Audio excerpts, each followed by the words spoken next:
आजकल नाइकी को कौन नहीं जानता। बड़े बड़े एथलीट्स मुख्तलिफ स्पोर्ट्स में नाइकी के शूज यूज करते हैं। लेकिन क्या आपको पता है कि उसके फाउंडर को नाइकी का नाम पसंद नहीं था, तो फिर इसने ये नाम क्यों रखा? नाइकी की फर्म कैसे $50 में शुरू हुई? गाड़ी के ट्रंक से शुरू होने वाली कंपनी कैसे पूरी दुनिया में फैली? और सबसे अहम बात, फिल नाइट ने किस तरह दुश्मन मुल्क के साथ मिलकर इसकी शुरुआत की और फिर उसे कैसे धोखा मिला? किस तरह अपने से बड़े ब्रांड एडिडास और पुमा को शिकस्त दी? ये सब कुछ जानेंगे आज की इस इंटरेस्टिंग वीडियो में। शू डॉग नाइकी के फाउंडर फिल नाइट की बायोग्राफी है। इसमें वो बताते हैं कि कैसे उन्होंने अपने डैड से $50 उधार लेके इस कंपनी की शुरुआत की और कैसे उसे ग्लोबल ब्रांड बनाया। इसके लिए उन्हें किन परेशानियों का सामना करना पड़ा और उन्होंने इससे कैसे निपटा। 1962 में फिल नाइट के पास एक बहुत बड़ा आइडिया था, लेकिन उसे बहुत से चैलेंजेस का सामना करना पड़ा। कुछ लोगों को लगता था कि हकीकत का रूप नहीं धार सकता और ना ही इसके पास इतने पैसे हैं। इसके बावजूद वो अपने विजन के पीछे लगा रहा, जिसकी वजह से उसने एक कामयाब कंपनी बना डाली। फिल नाइट ने अपने ख्वाब को सच करने के लिए बहुत मेहनत की। उनके जमाने में खेलों के जूतों के कारोबार में सबसे बड़े नाम एडिडास और पुमा थे, दो जर्मन कंपनियां जो भाइयों की तरह थी, लेकिन हमेशा एक दूसरे को शिकस्त देने की कोशिश करती रहती थी। उनके पास बहुत ताकत और पैसा था। उनका पैसा और ताकत फिल नाइट को रोक नहीं सका और उसने अपना ब्रांड बनाने का सोचा। स्टैनफोर्ड से ग्रेजुएशन करने के बाद फिल नाइट ने बहुत सी स्पिरिचुअल और हिस्टोरिकल प्लेसेस को देखने के लिए वर्ल्ड टूर पर जाने का प्लान बनाया। दूसरी तरफ उनका जापान का सफर सबसे अहम था, क्योंकि उसकी वजह से नाइकी कायम हुई। जापान उस कंपनी का घर था जिसके बारे में उनका ख्याल था कि वो उस वक्त एडिडास की मार्केट डोमिनेंस को तोड़ने के लिए बेहतरीन होगी। जापान में ओनित्सुका कंपनी टाइगर के नाम से रनिंग शूज बनाती थी। उनके जूते एडिडास की तरह ही अच्छे थे, लेकिन वो कम महंगे थे।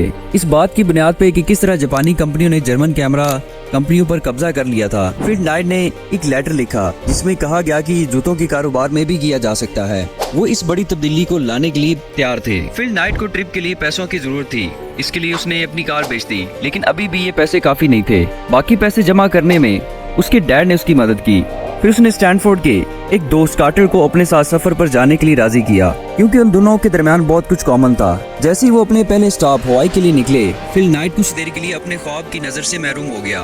फिल नाइट ने हवाई में ज्यादा देर तक रुकने का फैसला किया। शायद उसे वहाँ रहना अच्छा लगा, या फिर ऐसा भी था कि उसने सोचा कि ये पागलपन है। फिल नाइट को जल्दी एहसास हो गया कि उसे कार्टर को पीछे छोड़ देना चाहिए और खुद जापान के लिए निकले। वो जापान गया, जहाँ वो दो रिटायर्ड आर्मी ऑफिसर से मिला जिन्होंने उधर जंग के बाद एक इंपोर्ट स्टोर खोला था। उन्होंने इसे वो सिखाया जो उसे जानने की जरूरत थी और उसे दिखाया कि जापानी कारोबार दुनिया के रफ वाटर से कैसे गुजरता है। आउट ऑफ योर एलिमेंट की बेहतरीन मिसाल ये थी कि एक अमेरिकन जापान में था। इसके अलावा जापान अभी अभी अमेरिका से जंग हारा था। ये नौजवान फिल के लिए बहुत मुश्किल पोजीशन थी। एक अमेरिकन अपने दुश्मन मुल्क में मौजूद कारोबार करने का सोच रहा था। इसकी वजह से उसके डैड ओरेगन में बैठे उस पर गुस्सा कर रहे थे। अमेरिका और जापान के दरमियान एक चैलेंजिंग तारीख के बावजूद फिल नाइट ने ओनित्सुका कंपनी से मिलने के लिए कोबे तक 7 घंटे का ट्रेन का सफर किया। जहां वो पहुंचा, वो मीटिंग की जगह नहीं थी, बल्कि वो गलत जगह पहुंच गया था। लेकिन उसने जल्दी से अपना रास्ता ठीक किया और कंपनी के एग्जीक्यूटिव से मुलाकात की, जो नई बिजनेस अपॉर्चुनिटी पे गौर करने के लिए तैयार थे। एक्सपोर्ट हेड मिस्टर मेजोंकिन ने नाइट से उसके बिजनेस बैकग्राउंड के बारे में और भी सवाल किए। शोहरत हासिल करने के लिए फिल नाइट ने बहादुरी के साथ जिंदगी बदलने वाला सफर किया। रास्ते में रुकावटें और परेशानियां थी, लेकिन उसने अच्छी परफॉर्मेंस दिखाई और उसका इनाम पाया। जिंदगी में बहुत दफा ऐसा होता है कि आप गिव अप करने का सोच रहे होते हो, या फिर आप जिंदगी और काम में आसान रास्ते तलाश कर रहे होते हो। वीडियो के इस हिस्से में आप सीखेंगे कि ऐसा करना ठीक नहीं। 1963 में इंटरनेशनल टूर के बाद जब फिल नाइट अपने ओरेगन फैमिली में वापस आए, तो सब उनसे मिलके बहुत ज्यादा खुश हुए। नाइट को अब सिर्फ अपने जूतों की खेप के आने का इंतजार करना था, जिसमें काफी वक्त लग रहा था और वो परेशान हो रहा था। इस देरी की वजह से उसको शक होने लग गया कि कहीं उसने कोई गलती तो नहीं कर दी। उसको अपना सपना धुंधला नजर आने लगा। उसे लग रहा था उसका जापान का सफर बस फजूल में था, जिससे कुछ भी हासिल होता नजर नहीं आ रहा था। इस एहसास के बाद फिल नाइट एक बार फिर किसी मकसद के लिए बेचैन होना शुरू हो गया। गुजरते वक्त ने ये एहसास दिलाया कि अब नौकरी करना लाजमी है, अगर उसे अपने माली मामला दुरुस्त रखने हैं तो। आखिर में फिल नाइट ने हार मान ली और ले ब्रांड में जॉब के लिए एप्लीकेशन जमा करवा दी और उसे वो नौकरी मिल भी गई। उसने अपने लिए एक नई गाड़ी खरीदी और उसको सैलरी की मद में $500 पर मंथ मिलना शुरू हो गए। लेकिन उसका अंदर जानता था कि कुछ ना कुछ खाली है। वो खुद को अधूरा महसूस करता था। उसे काम करने का बिल्कुल मजा नहीं आ रहा था, और आप अच्छा महसूस कर भी नहीं सकते अगर आपने अपना ख्वाब कुर्बान कर दिया हो। नौकरी उनकी सच्चे जुनून के साथ अलाइन नहीं थी। इधर से हमें एक सबक मिलता है कि आसान रास्ता चुनने से वक्ती फायदा तो मिल जाता है, लेकिन असल मंजिल नहीं मिलती। इसलिए जरूरी है कि छोटे फायदे पे अपना बड़ा फायदा कुर्बान ना करें। और अपने ख्वाब के साथ जुड़े रहें। फिल नाइट ने इंतहाई मुश्किलात का सामना करते हुए फतह हासिल की। वीडियो के इस हिस्से में उनकी फर्म की जारी कार्रवाइयों के मुख्तलिफ खतरात का जायजा लिया जाएगा जिनका उन्हें सामना करना पड़ा और उन्होंने उस पर कैसे काबू पाया। जब कामयाबी की कहानी बयान की जाती है तो रास्ते में दरपेश मुश्किलात और रुकावटों को शामिल करना आम बात है। ये ख्वाब देखने वाले के दिमाग को आगे आने वाले मुश्किल रास्ते के लिए तैयार करता है। फिल नाइट ने स्टैनफोर्ड के साथी रनर जेफ जॉनसन को अपने पहले वर्कर के तौर पर रखा। जेफ की वजह से बिजनेस बहुत ग्रो किया, सेल्स में इजाफा हुआ और बिजनेस पूरी दुनिया में फैल गया। जॉनसन तेजी से आगे बढ़ रहा था क्योंकि वो बहुत पुरजोश था, लेकिन वो एक अहम चीज खो रहा था और वो थी अपने बॉस की तवज्जो। फिल नाइट को लिखे गए अपने लेटर्स में जॉनसन हर माह, हर हफ्ते और बाजुकात तो हर दिन की अपडेट शेयर करता था। फिल नाइट के रिलैक्स्ड मैनेजमेंट स्टाइल की वजह से वो कभी भी जवाब नहीं देता था। ये तरीका हैरत अंगेज तौर पर मौसर साबित हुआ और जॉनसन की बढ़ती हुई चिड़चिड़ाहट ने उसे और भी ज्यादा मेहनत करने पर मजबूर कर दिया, इस उम्मीद पे कि नाइट उसको तवज्जो दे। सब कुछ ठीक चल रहा था, सेल्स मजबूत हो रही थी और निस्का के साथ पार्टनरशिप उस वक्त तक फरोग पा रही थी जब तक कि फिल नाइट को मिनहासट के एक कोच की तरफ से खत मसूल नहीं हुआ जिसमें उसे टाइगर्स की सेल बंद करने का बोला गया, क्योंकि वो अपने कॉन्ट्रैक्ट के मुताबिक शोर डिस्ट्रीब्यूटर था। मतलब वो खुद एक जगह पर माल बेच सकता है लेकिन आगे सप्लाई नहीं कर सकता।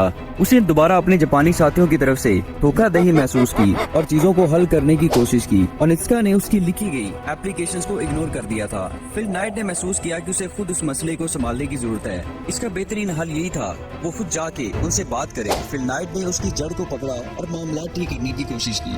इसके बाद एक बार फिल नाइट को एक नामुमकिन शिकस्त का सामना करना पड़ा। थोड़ी देर के लिए उसने तकरीबन जूते बेचना ही छोड़ दिया। याद रखें कि किसी मसले की वजह से हार मानना आपके ख्वाबों को शुरू करने से पहले ही खत्म कर देता है। इसकी जिम्मेदार भी आप खुद होते हैं। उनकी जरूरियात को पूरा करने के लिए और अपने कारोबार को जिंदा रखने के लिए सिर्फ 2 माह के बाद ही फिल नाइट वापस जापान चला गया। मालूम हुआ कि मिस्टर मेज़ाकी जो एक्सपोर्ट इंचार्ज थे उनको तब्दील कर दिया गया है। अब इंचार्ज नया शख्स मिस्टर मोरेमोटो नए बिजनेस कॉन्ट्रैक्ट का इंचार्ज था जिसने ब्लू रिबन स्पोर्ट्स कंपनी को खतरे में डाल दिया। अभी फिल नाइट की जिम्मेदारी थी कि वो नए एक्सपोर्ट इंचार्ज का दिल जीते और अपने केस को ठीक तरह से पेश कर सके, बिल्कुल उसी तरह जैसे उसने पहले विजिट पर किया था। इस बार उसकी मुलाकात कंपनी के फाउंडर मिस्टर ओनेस्टा से हुई।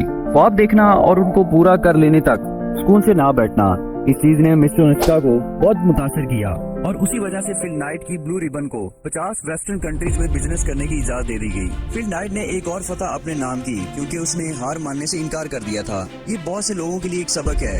कामयाबी गैर यकीनी मेहनत और लगन मांगती है, इसके लिए आपका इरादा अटल होना चाहिए। नाइट को इब्तदाई तौर पर मालूम था कि उसके पास सिर्फ एक ही इंतखाब है, अपने ख्वाब को पूरा करना, अपने लिए मिराज छोड़ना और दूसरों को मुतासिर करना जो ख्वाब देखते हैं लेकिन उसे पूरा करने से डरते हैं। नाइट की जिंदगी हर जगह नौजवानों के लिए एक बेहतरीन मिसाल है। क्या आपको इस बात का पता है कि नाइकी का लोगो उसके नाम से पहले बना था?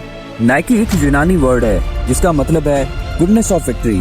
फिल नाइट को ये नाम बिल्कुल पसंद नहीं था, लेकिन प्रोडक्शन डेडलाइन की वजह से उसे जल्दी फैसला लेना पड़ा, जिसके नतीजे में नाइकी वजूद में आया। फ्रैंक डोडी और बॉब बोगरेट नामी 2 साइंसदानों ने 1977 में जूतों के तलवों में हवा भरने का आइडिया पेश किया। उन्होंने फिल नाइट को दिखाया कि इससे क्या फायदे हासिल हो सकते हैं, लेकिन उसने सोचा कि वो शायद मजाक कर रहे हैं और पूछा, आप जूतों में हवा क्यों डालेंगे? उसके जवाब में उन्होंने उसी अंदाज में रद्द-ए-अमल जाहिर किया जिस तरह उन्होंने एडिडास को जवाब दिया था कि आला कुशनिंग के लिए और ज्यादा से ज्यादा शू के लिए। फिल नाइट एडिडास के साथ मुकाबला करना चाहता था, इसलिए फिल नाइट राजी हो गया और एक दिन खुद सॉक्स पहनकर उन जूतों के साथ दौड़ने के लिए चला गया। जूतों में हवा का ख्याल अब महज एक ख्याल नहीं रहा था, बल्कि नाइकी के लिए बहुत सारा पैसा लाने वाला था। नाइट वो सब कुछ देख लेता था जो बाकी सब नहीं देख पाते थे और इसी वजह से वो सब में से मुख्तलिफ था। उसने अपना बिजनेस दूसरी कंट्रीज में फैलाने का सोचा। नाइट 25 सालों में पहला अमेरिकी था जिसने चाइना में बहुत अच्छा कारोबार किया। जब खेल के सितारों को चुनने की बात आती तो वो जानता था कि इनमें से बेहतर कौन है, कौन कितनी जल्दी कामयाब होने वाला है। इसलिए उसने अपना एतमाद लेब्रोन जेम्स नामी एक नए खिलाड़ी पर डाला और उसका बड़ा फायदा हुआ। सालों बाद Kobe Bryant, Michael Jordan, Tiger Woods और रोमानिया के टेनिस खिलाड़ी एली जैसे दीगर खेलों के स्टार नाइकी शूज पहनने लग गए। फिल नाइट ने ओरेगन के एक छोटे से कस्बे से एक ख्वाब देखा था, बिल्कुल किसी दूसरे शख्स की तरह जो अपना कारोबार शुरू करना चाहता है। इसके लिए उसे अपने सफर के आगाज में कुछ भी नामुमकिन नजर नहीं आता था और कुछ ने तो उसके मकसद को पागलपन करार दिया था,